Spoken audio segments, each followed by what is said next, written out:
Hello po mga katarot. Ako po si Madam Mamay, no? Ang inyong tarot guide. Ito po general reading lang po, no? Kung makaka-resonate po sa inyo, no? Kunin nyo lang yung mga mensahe na talagang tatama po sa inyo, no? Kasi may energy po ako dito na nakukuha, no? Na talagang parang medyo nai-stress, no? O medyo nalulungkot, no? Kasi may mga tanong ka, no, sa sarili mo. No, bakit parang maraming naiinggit sa'yo, no?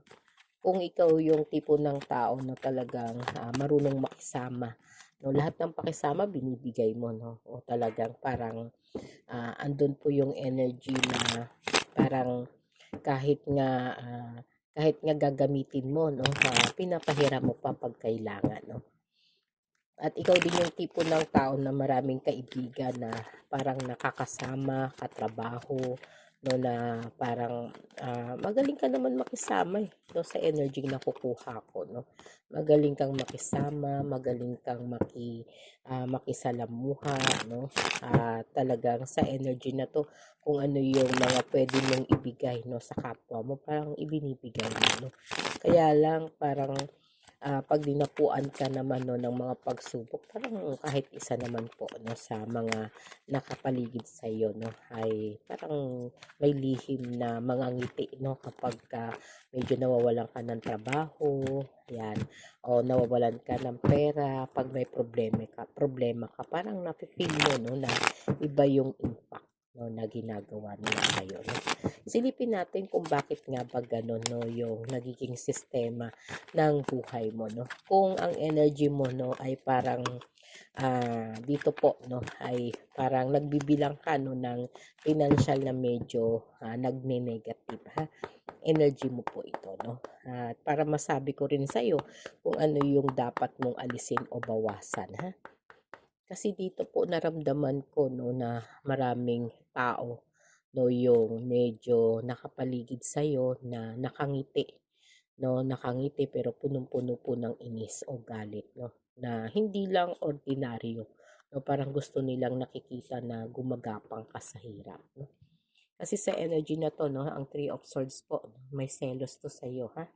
May selos po 'no sa kakayahan mo 'no, kung ikaw yung energy na talagang maparaan o gumagawa po lagi ng paraan 'no kapag may mga pangangailangan o mismo sila 'no 'pag lumalapit sila, kaibigan, kapatid, pamilya, kapitbahay, katrabaho. Open ka naman sa kanila 'no kahit yung mga pamilya mo 'no o kahit sino po sa kanila. Parang hindi ka naman nagtatangi sa mga taong nasa paligid ng buhay mo. Pero dito po 'no sa Three of Swords may galit sila sa 'no o may inggit ha. Kahit sarili mo pa pong pamilya, oo, yung mga taong mas malapit sa 'no na parang akala mo ay mapagkakatiwalaan mo pero hindi po ha. Kasi totally po 'no, inggit talaga sila o galit talaga sila dahil meron kang buhay na wala sila 'no. At siyempre wala silang katatagan katulad ng meron sa'yo 'no. Dito nakikita ko rin po 'no na talagang ikaw yung person na maraming pinagdaanan 'no, pinagdaanan lalo na po sa pagtatrabaho na bago mo nakuha yung trabahong maganda sa buhay mo 'no, ay ito ay pinaghirapan mo o talagang sinasabi sa akin ng mga ano ng mga angel na talagang itong trabaho na 'to 'no ay parang dugo at pawis 'no yung ipinuhunan mo para makuha mo 'no, na pinagsikapan mo talaga ipaglaban 'no na maging matatag 'no o magkaroon ka ng financial stability dito sa trabaho na 'to 'no, na isa pa sa pinaka nagiging swerte pa rin po 'no yung pagiging matatag mo 'no sa mga desisyon na ginagawa mo 'no lalo na sa pamilya 'no ha. King of Pentacles po 'no ay nagpapakita rin na swerte ka rin talaga 'no pagdating sa pera. 'No, na kapag ikaw po may pera 'no, sabihin na natin ha, maraming umaaligid sa'yo 'no, para lumapit, manghiram, manghingi, na sa'yo naman okay lang 'no. Kasi mas nakikita ko mas mabilis kang dumukot na ng pera sa bulsa mo, minsan sa bag mo 'no, na talagang minsan nga nahihiraman ka pa ng medyo malaki-laki 'no. Pero dun sa mga nailalabas mo halos wala naman din bumabalik, tama po ba? 'No, kaya dito 'no yung inaakala mo na talagang mga tao na masaya para sa'yo, 'no, na ikaw naman ay masaya rin naman kasi nakakapagbigay o nakakatulong ka, 'no. Ito yung iniisip mo, 'no, pero sa kanila po, 'no, ang the lovers, 'no, hindi po, ha. Hindi sila masaya, 'no, na meron ka nung mga wala sila, 'no. Kaya dito medyo pag-isipan mo, ha. Kung may mga energy ka na talagang minsan iniisip mo 'pag may mga pagsubok ka na dumadating sa buhay mo, 'no, wala kang nakakasama, tama po ba? 'No, na dito hindi ko naman tinuturuan na magalit ka o hindi ko naman idine-develop sa'yo 'no, yung emosyon na talagang isipin mo 'no, na naba-backstab ka 'no. Pero sinasabi ng card na 'to 'no, ang the lovers, namumuhi sila sa'yo 'no, sa sitwasyon na 'to. Na dito 'no, pinag-uusapan ka pa nila 'no, ng mga masasama na 'pag dumalapit ka 'no, parang may dumaang anghel 'no, at dito po nawawala yung energy na parang saya. 'No, kaya dito po 'no, pag-isipan mong mabuti, ha. Kasi dito po 'no, sa Six of Pentacles 'no, ang plano nila 'no, ay talagang hiraman ka lang, ha. Hiraman pero walang bayad-bayad, ha. Kaya bakit sila naiinggit sa'yo 'no, kasi matatag ka po 'no, pagdating sa pinansiyal 'no, at mga pagsubok. 'No, sa mga pagsubok sa buhay mo 'no. Parang ikaw lang din po yung tipo ng tao na marami pong nagawa 'no, para sa kanila o para sa ibang tao. Sabihin na natin 'no, na marami talagang nagseselos sa'yo o nasasaktan yung kalooban 'no. Nasasaktan yung kalooban nila kasi sila mismo 'no, parang hindi nila makuha yung pagsisikap na kinuha mo. 'No, kaya dito po 'no, sa energy na 'to 'no, ang energy po ng pinansiyal 'no, yun po yung hinahawakan nila. 'No, o talagang ayaw nila 'no, na malamangan mo sila, ha. Kaya dito po 'no, sa Six of Pentacles 'no, may mga ala-ala sila 'no, na talagang parang dati 'no, mas maluwag ang buhay nila 'no, na ngayon po'y bumaliktad 'no. Instead na sila yung maging maluwag ang buhay 'no, bumaliktad po yun, ha. Kasi nasa sarili mo pong pagsisikap yun 'no, sa tiyaga 'no. Matiyaga ka po kasi 'no, pagdating po sa lahat ng, parte ng buhay mo na ikaw yung may trabaho na, nagnenegosyo pa o may trabaho ka na, nag-iisip pa ng ibang paraan 'no. Minsan nag-o-online ka pa o nagla-live ka pa 'no. Kaya parang sinasamahan mo po 'no yung mga trabaho mo 'no ng pagsisikap pa 'no. Samantalang po sila 'no, 'pag dumikit sila sa'yo, inaalam nila kung ano yung meron ka, na tama din po 'no yung ginagawa mo, ha, na o may mga energy ka na talagang minsan kailangan mong maging malihim 'no, o talagang itabi sa sarili mo kasi hindi naman lahat talaga 'no, kailangan mong sabihin sa kanila. At sa energy na 'to 'no, kailangan mo rin po na proteksyonan 'no yung, peace of mind mo. Lalong-lalo na po 'no sa usaping karir, ha, at kalusugan 'no. Lalo na kasi sa'yo po 'no na takaw, evil eye ka 'no, na maraming tao na parang gusto nilang makikita na nagkakasakit ka, naghihirap ka, may problema ka 'no. Instead na tulungan ka nila, pinagtatawanan ka nila, ha.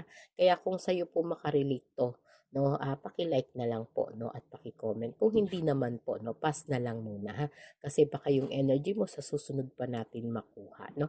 Kaya dito po 'no, ito'y paalala lang ng card 'no, na mas mag-focus ka po 'no sa energy mo 'no, at ang Ten of Wands 'no, kita mo 'yan, ha, ang Death 'no.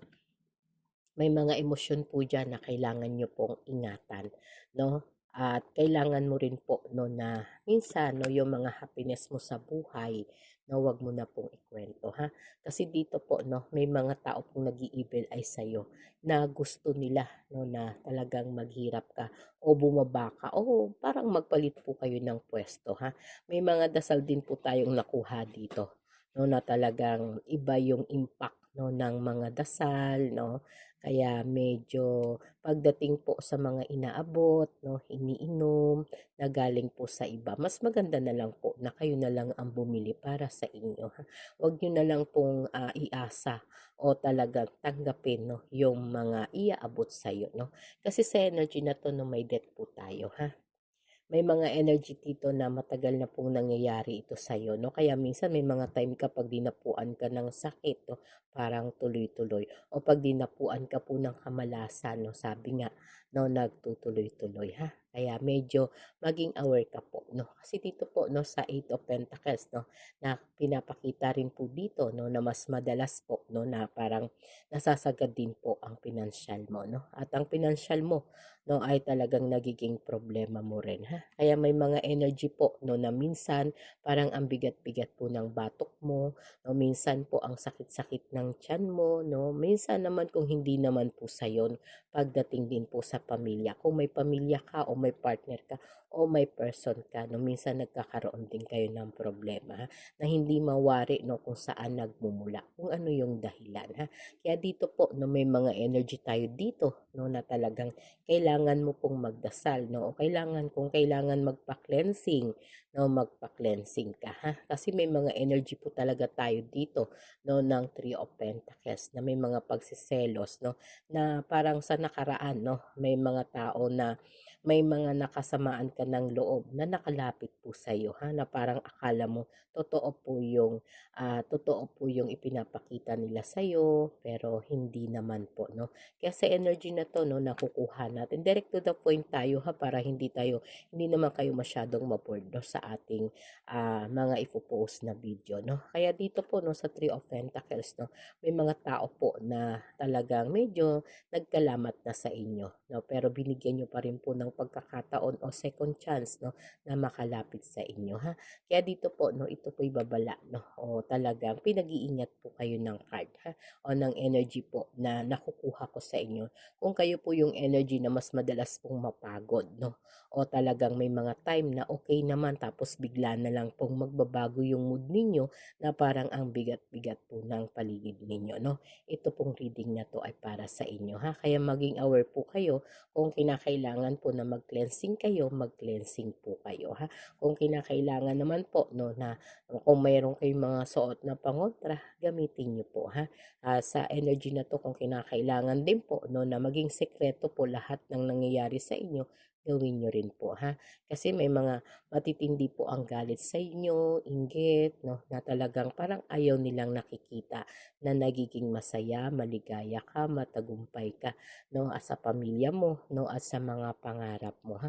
Kaya hindi po lahat ng nakangiti sa inyo, no, ay talagang totoo pong nagmamalasakit, ha. Ito lang naman po'y paalala, no, at general reading, no, kung ito naman po'y makakonekta sa inyo, no, salamat naman, ha.